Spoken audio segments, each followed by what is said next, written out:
Ben Smith was a typically honest and hard-working young Australian, a country boy who came to Sydney in the 1990s to play footy. He went on to become a highly respected cop.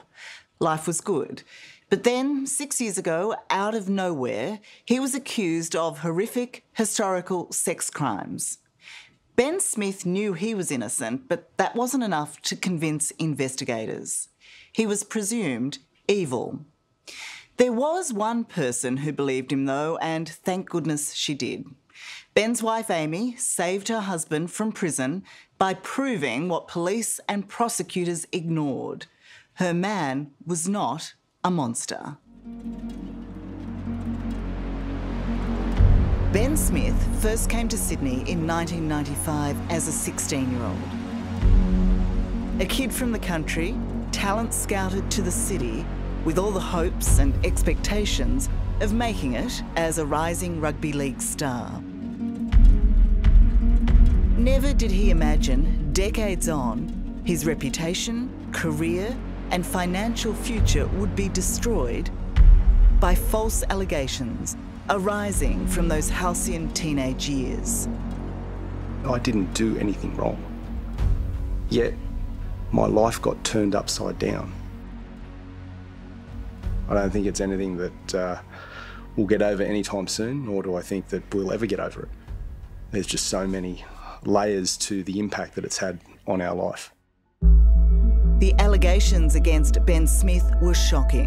Accused of years of sexual assault against a minor. Outside of murder, I can't think of the worst type of allegations that you could have made against you. Even worse, none of it was true. But as you'll learn tonight, police, convinced they had their man, failed to do the most basic investigation. How often do you think, if your evidence wasn't heard, what might have happened to him? Oh, I couldn't even imagine. I think Ben would be probably sitting in a jail cell now for a very long time for something he didn't do.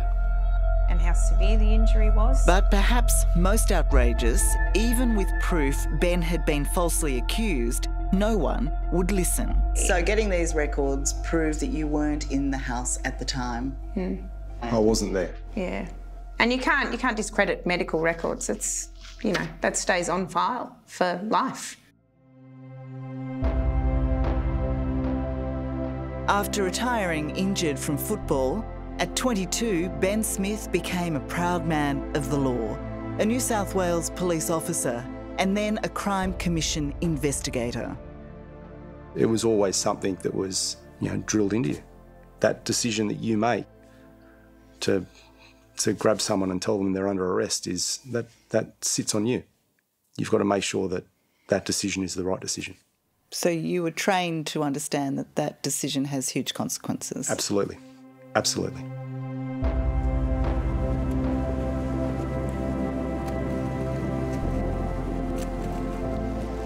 Look at the light. Ben loved his job, but he loved his partner Amy even more. Like the heavens have opened. They married in late 2009 and started raising a rowdy family of boys. Then, 6 years ago, out of the blue, Ben was accused of the unthinkable: historical and heinous sexual assault against a child under 16. Abuse that allegedly went on for 5 years. The fight of Ben's life started on the 20th of December 2016, when he was called into an emergency meeting by his boss at the Australian Criminal Intelligence Commission. I walk in and he's pacing in the office and he's white as a ghost. And I said, "You all right?" He's gone, "No." He said, "There's a whole room full of cops here to lock you up." And I've gone, "Mate, are you shitting me?" And he's gone, "No, I'm deadly serious." He said, "I'd never joke about something like this." So they explained to me why they were there. What did they say? Yeah, Ben, there's been an allegation made of sexual assault against you. Look, at this stage, I have to tell you that you are under arrest for these alleged offences, being sexual assaults and indecent assaults on. Do you understand that? Yes. What are you doing at this point? Your heart's pumping out of your chest. Yeah, I really didn't know what to do. Would you like to hear the allegations in more detail at this stage? No, don't worry, no. And then, you know, it's down into the back of a car, and next thing I'm at Surrey Hills cells, sitting in a dock. So last you know, he's racing off to a meeting at work. So this is tough for me.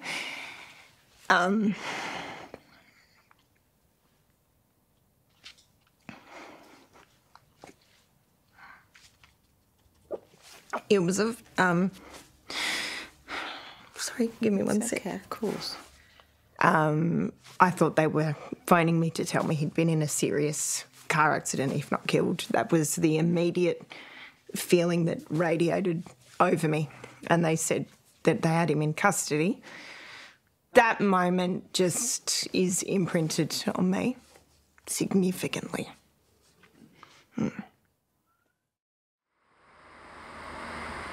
Ben was arrested because 3 months earlier, a woman who we can't identify for legal reasons walked into this police station and accused Ben of despicable sexual assaults. She claims she was just 12 when Ben first abused her. In all, she alleges 11 assaults over 5 years, from 1996 to 2001. But as shocking and strange as the allegations were to Ben, the woman making them was no stranger to him. I moved to Sydney as a 16-year-old to play rugby league. Because of my age, I was billeted out to a family. That's how I know her. At the time of the complaint, Ben hadn't seen the woman for 15 years. Ben had met her through the family that took him in. Along with other billets, Ben lived at the house on and off over 5 years. So specifically, how would you describe the relationship with the complainant during those years that you were there? Just like brother, sister. You know, I was just another member of the house. That's all it ever was. Any idea of what sparked these allegations? Why? Like, I think we go completely nuts trying to think about why someone would walk into a police station and make a complaint such as this.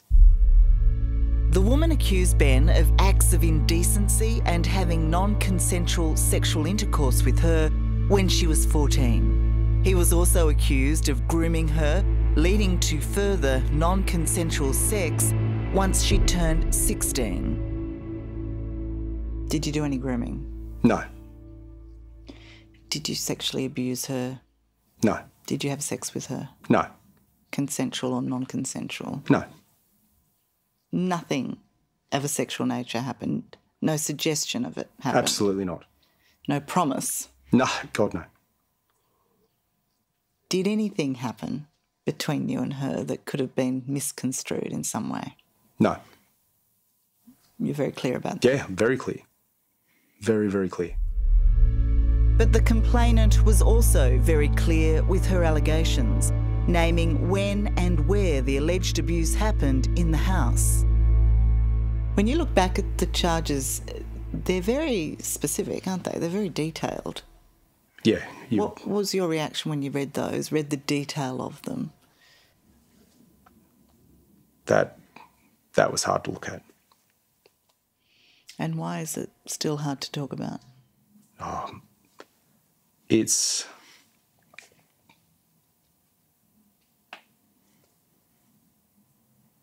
probably the worst thing possible. Looking at that and looking at the type of person I am,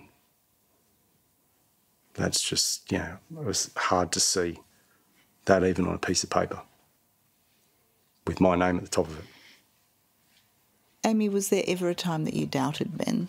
No, there were times I asked him questions like, you know, were you ever in some sort of a relationship? To which he said no. So I asked him certain questions, definitely, but did I ever doubt that? No, never. With her trust never in doubt, Amy launched a remarkable and devoted hunt for the truth. Her forensic detective work key to saving her husband. Gathering evidence police bewilderingly turned a blind eye to. What they've said happened, couldn't have happened because he wasn't there. That's kind of how we broke it all apart. As a police officer, Ben Smith has spent many hours at Sydney's central lockup processing alleged criminals under arrest. But in 2016, the last time he was here, the tables had turned. Ben was the one in custody, a man accused of terrible historical sexual assaults supposedly committed from when he was 16. For a police officer to be put in a lockup? Yep. What was that like for you? Oh, it was horrific. Horrific. You know, especially I had no idea what was going on. Initially, Ben was denied bail and locked up for 27 hours in a cell on his own to be protected from other prisoners. The experience will be something that will be there forever. His arrest followed allegations made by a woman he hadn't seen in 15 years. He knew her from the time he'd been billeted to a family home in 1996, when he moved from the country to play league in the city as a 16-year-old. All these years later, she claimed to police Ben repeatedly sexually assaulted her in that home when she was underage. At that point in time, did you have a sense that the police believed that you had done this? I hadn't even thought that far ahead yet. I was at that stage, I'm sitting in a dock. It was just a case of, man, this is ridiculous, and we'll be able to sort this out. As you'd imagine, the sexual assault allegations turned Ben's world upside down. Ultimately, he faced 2 trials, with the first resulting in a hung jury. In the second, Ben was acquitted, with all 12 jurors finding him not guilty on all charges. Technically, Ben has cleared his name, but now the fight is for police accountability. Why weren't the most basic checks done? Why was a critical witness excluded? How did this ever get to trial? We need to seek the truth and we need to thoroughly investigate it. But the only way to find the truth is a thorough investigation. And if you don't do a thorough investigation, mistakes can happen. So would you say this was thoroughly investigated? No. Former detective Gary Jubilan says in this case, when it mattered most, police failed to follow up important leads, accepting the allegations without question. In this particular regards, there are investigative opportunities that were missed and that might have changed the direction of the investigation. Police need to understand this is a responsibility they got. People's lives are affected. Amy Smith stepped into the void, taking on the detective work the police wouldn't, in a bid to prove her husband's innocence. By tracking the paper trail of Ben's life, Amy quickly discovered there was another side to this sordid story. Absolutely. This was my kind of domain. I spent so much time pulling together information, like actual physical evidence, you know, and it discredited a humongous part of that timeline where he was being said to have been in one place and charged, and he wasn't there. So it really was a case of proving innocence. Yes, I mean, you're told you don't have to prove your innocence. It's the prosecution's job to prove guilt, but 100% to be able to provide all of this factual, like actual hard evidence, for me was empowering. Empowering. Amy trawled through and cross-referenced everything she could to test the allegations. The most basic investigations police simply didn't do. And it paid off. Amongst numerous inconsistencies, her most valuable discovery was compelling evidence disproving allegations of assault that were all said to have occurred in the billet house in 1999. Ben was accused of indecent assault on 3 occasions sometime between January and December that year. But for that entire year, Ben lived elsewhere. Not once during that time did he step foot in the billet house, as was confirmed to police by the complainant's very own brother. I've now got it in evidence here. I can show. I can show now. So what was your evidence? What did it show? Obviously, I wasn't there during those periods. It was at that point I pretty much dismantled probably 70% of the fact sheet. So now you're starting to pull the whole picture together and go, okay, that didn't happen. What they've said happened, couldn't have happened because he wasn't there. So we'll put them in the untruthful pile. And, and that's kind of how we broke it all apart. Without doubt, in historical sex assault cases, time and date details can be fuzzy. But there was one significant date that was immovable and you'd imagine unforgettable: the complainant's 16th birthday. She claims Ben promised her a special present before forcing her to have sex at her family home in Sydney. Medical records show, at the time and for months after, Ben was living on the New South Wales North Coast, getting treatment after breaking his leg. And at that particular point in time, I was in Nambucca Heads with a cast halfway up my leg, and I was nowhere near Sydney, nowhere near it. Did the complainant accept that? No. Oh. No. Not at all. It was so challenging to think that this wasn't presented by police. And at some point, someone needed to conduct the investigation that Amy did to show the whole picture. It's Investigation 101. If you've got reports of a crime and a person has been nominated, you check to see if that person was in the vicinity at the time. Now, that's basic rule of thumb when you're looking at an investigation. And when you discover that they weren't, what do you do then? Well, you'd start to question the reliability of the person making the allegations. But both Gary Jubelin and the Smiths believe genuine victims should always seek justice. They welcome the Me Too movement for making that easier, but believe it may also be the reason why police so blindly pursued Ben. The fear is not doing so might invite criticism. The pendulum has swung, and we were abhorrent. And when I say we, I'm not talking police, I'm saying society. And let's not dissuade people from reporting these crimes, but as police, we've got to make sure that we investigate them thoroughly. We can't lose sight of the fact that these allegations are very serious. There is opportunities to corroborate or disprove certain facts, and they weren't done. Do you believe that complainants of sexual abuse need to be believed, need to be thoroughly investigated and supported? Yeah, people need to be able to make a complaint. Of course. That's not what this is about at all. If something happens, they need to be able to go and see police and be able to get the matter investigated to totality. We don't want to come across as people that are anti people making complaints. There are victims out there, and they should not be afraid to make their complaints. They shouldn't. But when you have people that don't do their job properly, that's a hard pill to swallow. But perhaps the most shocking police failure was to ignore this man. I was the star witness. I knew the truth.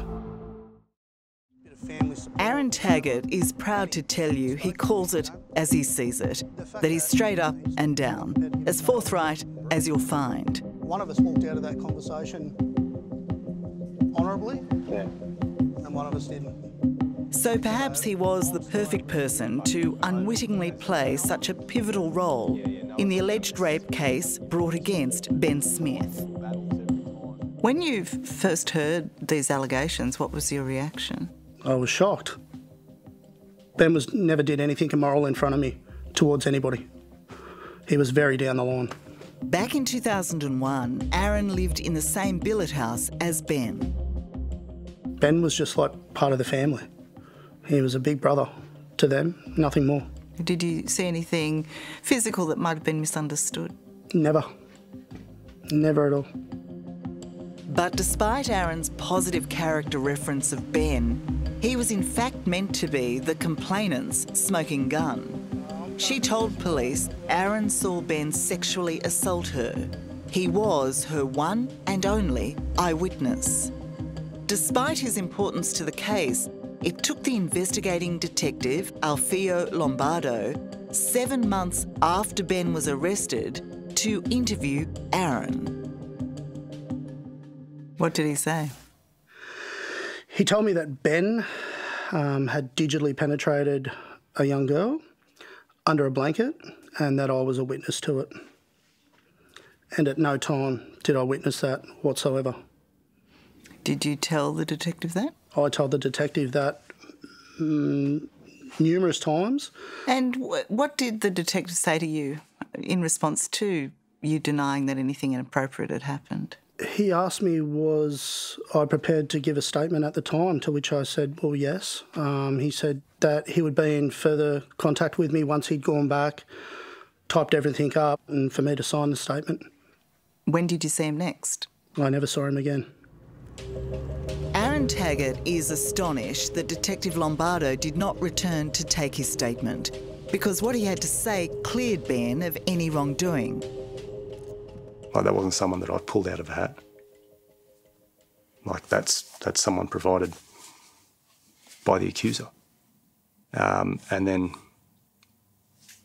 miraculously, that person's name was removed from the brief and no statement was provided. You know, and I don't understand how that happens. Is it fair to say that the statement wasn't provided, that the follow-up wasn't done with Aaron Taggart because his evidence didn't go the way the police wanted the investigation to go? You could certainly come to that conclusion or put that up as a possible hypothesis on why it wasn't presented. It doesn't look good. It doesn't look good that here is a witness that doesn't help the prosecution case. It was spoken to and no statement was taken from him. There's a lot about this case that worries former Detective Gary Jublin. For not only did Detective Lombardo fail to take Aaron's statement, he told the court Aaron had refused to give one. And whether that was an honest mistake or whatever the reason, the consequences could have been devastating. When you heard that he'd said that you'd refused to give a statement, what was your reaction to that? Well, I was in shock because it was a blatant lie. That's all it was. It was a lie, a flat-out lie. It's a strange set of circumstances, isn't it, where you're nominated as the complainant's witness, but you end up being a witness for the defence. Absolutely. For Ben. Yep. How critical do you think your evidence was in his acquittal? Oh, absolutely critical. I believe it was the pivoting point. I was the star witness because I knew the truth. His actions could have impacted a jury making a decision. Like, if we didn't have that witness, if we didn't get him, that could have impacted a jury making the wrong decision and wrongfully convicting somebody. And that is the worst thing. For 5 agonising weeks, starting in July 2019, Ben's freedom was in the hands of a jury. At the end of every day was a relief. Why? Just to go home, see the kids. And equally as tough was leaving home every day and saying goodbye to your kids. Not knowing what the end of the day may bring.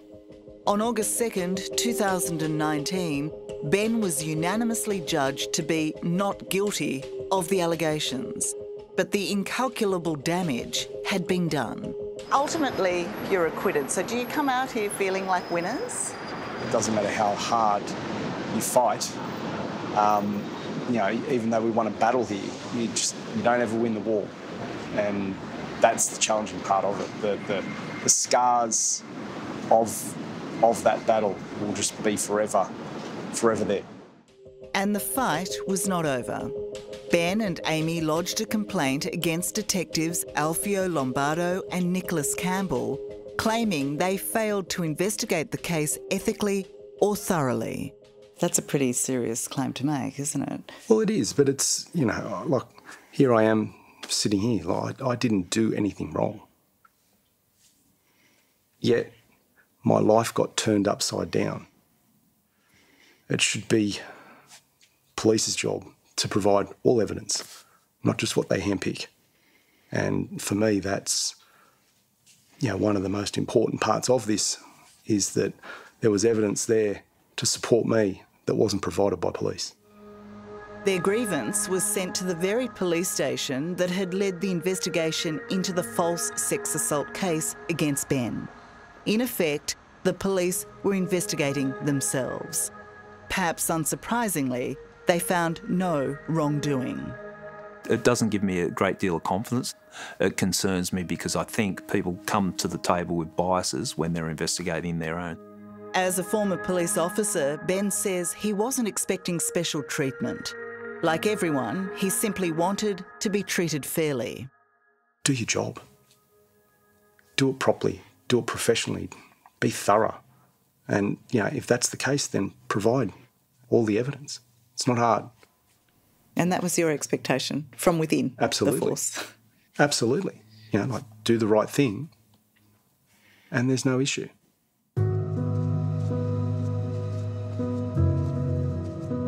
Ben Smith believes he was the victim of blinkered and biased policing, and the cost has been huge. He's lost his career, his home, and $500,000 in legal fees. But the greatest agony is knowing how easily thorough policing could have prevented the damage, as Amy so skillfully exposed. And that's embarrassing that I could do a better job than them. I was able to provide so much evidence that supported the fact that he wasn't there for majority. And I wondered what actual qualifications they have, to put it bluntly. She's a handy person to have on your team.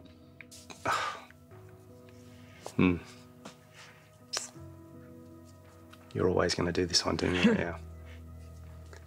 No, she's my everything. It was like being in front of a train, you know, and you just go, no, it's coming, but I can't stop it. And you just live day for day until you get through it. And in this case, you know, we're still going. Hello, I'm Tara Brown. Thanks for watching 60 Minutes Australia. Subscribe to our channel now for brand new stories and exclusive clips every week.